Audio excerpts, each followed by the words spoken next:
March 7th, 1952, 9:34 p.m. Manhattan, Upper East Side. Carmine Battaglia's penthouse, 47th floor. Bumpy Johnson sat in a leather chair facing 20 armed men, all pointing guns at him. Carmine stood behind his mahogany desk, hands folded, face calm. "This is simple, Bumpy. You leave Harlem, walk away from the numbers racket, retire, live a long life somewhere else, or you die here tonight, in this room, and your body disappears into the East River by morning." Bumpy looked at the 20 guns, then at Carmine, then at his watch. He had 30 seconds. That's how long it would take for the power to cut. How long before this penthouse, this fortress, turned pitch black? How long before 20 armed men became 20 confused targets shooting at shadows? Bumpy looked back at Carmine and asked one question. A question that made every man in that room tense, made them check their weapons, made them wonder if walking into this meeting was the biggest mistake of their lives. "Carmine, tell me something. Do you trust your men in the dark?" And exactly 30 seconds later, every light in the penthouse went out. What happened in the next 2 minutes in that complete darkness, with 20 guns firing blindly, with men shouting and screaming and colliding, became legend. Not because of what Bumpy did, because of what he'd already done. 3 hours earlier, before he ever walked into that penthouse, before Carmine thought he had him trapped, Bumpy Johnson had turned a meeting into a massacre, without firing a single shot. It started 2 weeks earlier. February 22nd, 1952, Bumpy received a message, hand-delivered by a well-dressed courier to his office above Small's Paradise. The envelope was expensive, Italian paper, wax seal, inside a formal invitation written in elegant script. "Mr. Johnson, I would like to extend an invitation to discuss matters of mutual benefit.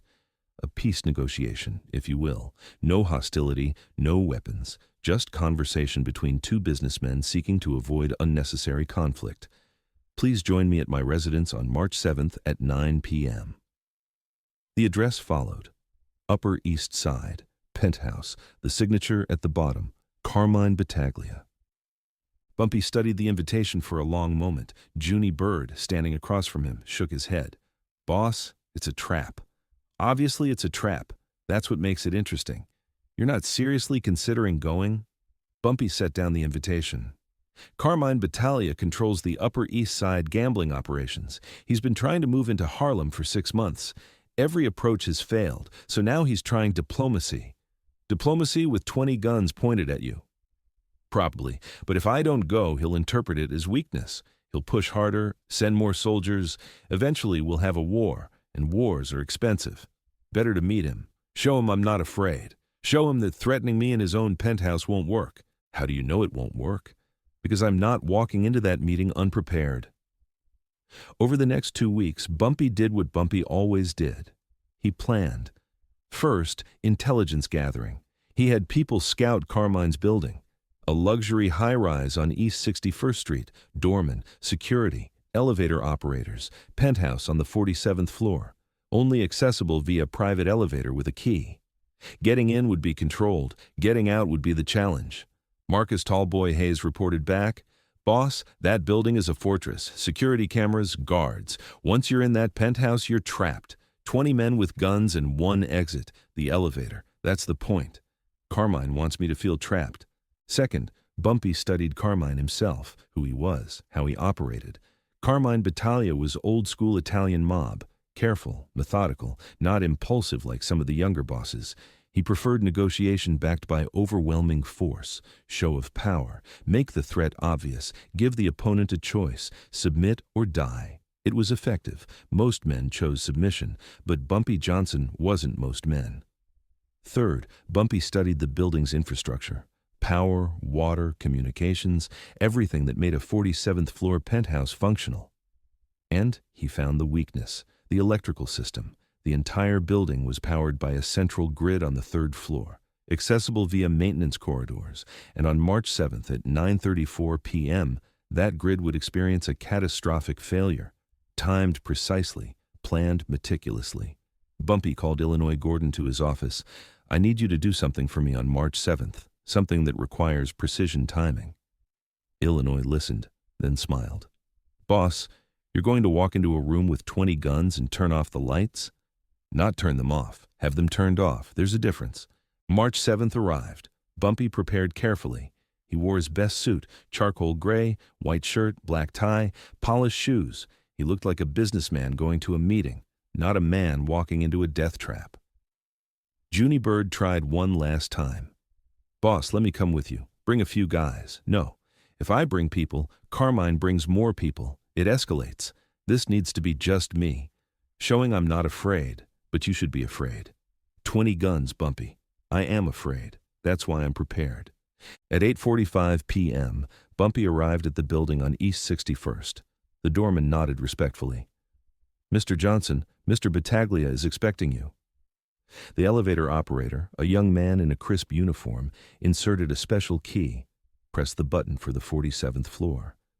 The elevator rose smoothly, quietly. When the doors opened, Bumpy stepped into a private foyer. Marble floors, expensive art on the walls, and 2 men in suits, armed, checking. They patted him down, thorough, professional, found nothing, no weapons, no wire. Mr. Johnson, this way. They led him through double doors into the penthouse, and Bumpy's first thought was, this is a stage. Everything was arranged for maximum intimidation. The massive room. Floor-to-ceiling windows overlooking Manhattan, expensive furniture, and 20 men, all standing, all armed, positioned around the perimeter of the room like statues, all facing one leather chair in the center, the chair where Bumpy was directed to sit. Behind a large mahogany desk sat Carmine Battaglia. 60 years old, silver hair, perfectly tailored suit. He looked like a banker, except bankers don't surround their guests with 20 armed men. Mr. Johnson, Carmine said, voice smooth. Thank you for coming. Please sit. Bumpy sat. The leather chair was comfortable, but positioned perfectly so that every gun in the room had a clear line of sight. Bumpy counted. 20 men, all with their hands on their weapons, all ready. Carmine smiled. I appreciate your courage, walking in here alone. That takes confidence, or stupidity, Bumpy said calmly. Time will tell which it was.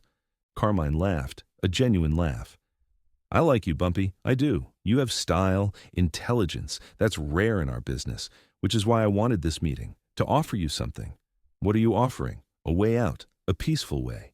You've controlled Harlem's numbers racket for 15 years. You've built something impressive. But times are changing. The 5 families are consolidating. Territory is being redistributed. And Harlem, unfortunately for you, has been allocated to my organization. So here's my offer. You walk away, retire. I'll pay you $500,000 as a retirement package. You live comfortably somewhere else, and everyone survives. And if I refuse? Carmine's smile faded. Then you don't leave this room alive. 20 men ensure that. And tomorrow morning, Harlem wakes up to new management. Bumpy looked around the room slowly.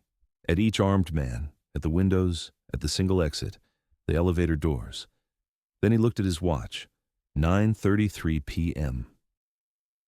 He looked back at Carmine. Let me ask you something, Carmine. Do you trust your men in the dark? Carmine frowned. What? In the dark, when the lights go out, when this room goes pitch black, when nobody can see anything. Do you trust that your 20 men won't shoot each other in the confusion? What are you talking about? Bumpy leaned forward slightly. I'm talking about what's going to happen in exactly 10 seconds. The power in this building is about to fail. Complete blackout. And when it does, when this room goes dark, your 20 men are going to panic. They're going to fire blindly. They're going to hit each other, and I'm going to walk out of here. Carmine's face hardened. You're bluffing. Guards, kill him now. But before anyone could move, before anyone could fire, the lights went out. Every light. The room plunged into complete darkness. For 1 second, there was silence, confusion, then chaos. Someone fired. A muzzle flash lit the room for a split second. Someone else fired back, thinking they were being shot at. More shots, men shouting, "Move, don't shoot! Where is he? Who's shooting?" The sounds of bodies colliding, furniture being knocked over, glass breaking. 20 armed men in complete darkness, firing at shadows, hitting walls, hitting each other. And in the middle of it all, Bumpy Johnson moved. He'd memorized the room layout when he entered. knew exactly where the desk was, where the windows were, where the elevator doors were. He dropped low, moved along the perimeter, stayed below the line of fire. The gunshots continued. Panic fire, undisciplined. Someone screamed, "I'm hit! Friendly fire! Stop shooting!" But fear doesn't listen to logic. More shots, more chaos. Bumpy reached the elevator. The doors were closed, locked from the inside, requiring a key. But Bumpy didn't need the elevator. 3 hours earlier, Illinois Gordon had done more than cut the power. He'd also unlocked the emergency stairwell door on the 47th floor. A door that was supposed to be sealed. A door that now led to the fire stairs. Bumpy found it in the darkness, opened it silently, stepped through, closed it behind him. The shooting continued for another 30 seconds. Then someone found a flashlight. A beam of light cut through the darkness. Other flashlights clicked on. The penthouse slowly became visible again. Bodies on the floor. 3 men shot, 2 seriously. Blood on the expensive carpet. Furniture destroyed. Windows cracked from stray bullets. And the leather chair where Bumpy had been sitting. Empty. Carmine stood behind his desk, face white. Where is he? Where did he go? The 20 men, now 17 standing, looked around wildly. Checked behind furniture, checked the bathroom, checked everywhere. He's gone, boss. Impossible. The elevator is locked. He can't have gotten out. But Bumpy had gotten out. Down the fire stairs, 47 floors, taking his time, calm. By the time building security figured out what happened, by the time they checked the cameras and saw a well-dressed man walking out the main entrance at 9:38 p.m., Bumpy was already in a car heading back to Harlem. But that wasn't the end of the story, because Bumpy Johnson never just escaped, he always left a message. When the lights finally came back on at 9:41 p.m., when Carmine's people got the building power restored, someone noticed something on Carmine's desk. A handwritten note, placed directly in the center, right where Carmine had been sitting. It read, "Carmine, thank you for the meeting. Your offer is declined. Harlem stays mine." A piece of advice. Next time you threaten someone with 20 guns, make sure those guns work better in the dark than in the light. And one more thing. I was never in that chair when the lights went out. I moved the moment I entered your penthouse. I was standing behind your desk the entire time, right next to you. You just never looked. Bumpy. Carmine read the note 3 times, his hands shaking. The implications hit him like a freight train. Bumpy had been standing behind him. For how long? The entire meeting. When the lights went out, Bumpy hadn't been in that chair. He'd already moved, already positioned himself. The whole conversation had been theater. While Carmine thought he had Bumpy trapped, Bumpy had been standing 2 feet away from him. In the darkness, could have killed him, but didn't. That was the message. I could have killed you, but I let you live. To deliver a message. The story spread through New York's underworld within hours. Bumpy Johnson walked into Carmine Battaglia's penthouse, surrounded by 20 armed men. When the lights went out, 3 of Carmine's own men shot each other, and Bumpy walked out untouched, left a note on the desk. Carmine Battaglia never tried to take Harlem again. The humiliation was too great. 3 of his men wounded by friendly fire, Bumpy escaping from a locked penthouse. And that note, proof that Bumpy had been standing right next to him the entire time. The 5 families called an emergency meeting. Someone asked the obvious question. How did he cut the power?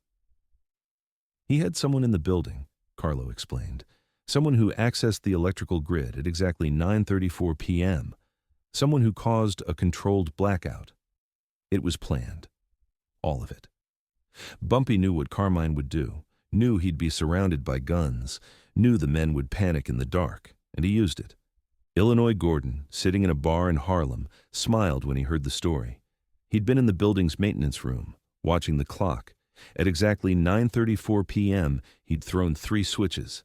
Killed the power to the top 15 floors, waited 2 minutes, threw them back. Easy job, dangerous job. But Bumpy had paid well, and the results were spectacular. Junie Bird asked the question everyone wanted answered. Boss, how did you know they wouldn't just shoot you immediately when you walked in? I didn't know. That's why I moved the moment I entered. Stood behind Carmine's desk. If they'd fired before the lights went out, I was already out of that chair. You took a massive risk. Risk is part of the game, but so is preparation. I studied that room for 2 weeks, knew every exit, every piece of furniture, every shadow, and I knew 20 men in the dark would be more dangerous to each other than to me. Carmine Battaglia retired 6 months later, moved to Florida, never returned to New York. The penthouse was sold, new owners, but people in the building still told the story. The night Bumpy Johnson walked in surrounded by 20 guns and walked out without a scratch. The night 3 mobsters shot each other in the confusion. The night the lights went out and a legend walked through the darkness like a ghost. If this story showed you that the most dangerous weapon is darkness and confusion, hit subscribe. Drop a like if you understand that 20 guns are useless if they're shooting at each other. Comment below, could you memorize a room well enough to navigate it in pitch darkness? More legendary action stories coming next. Don't miss them.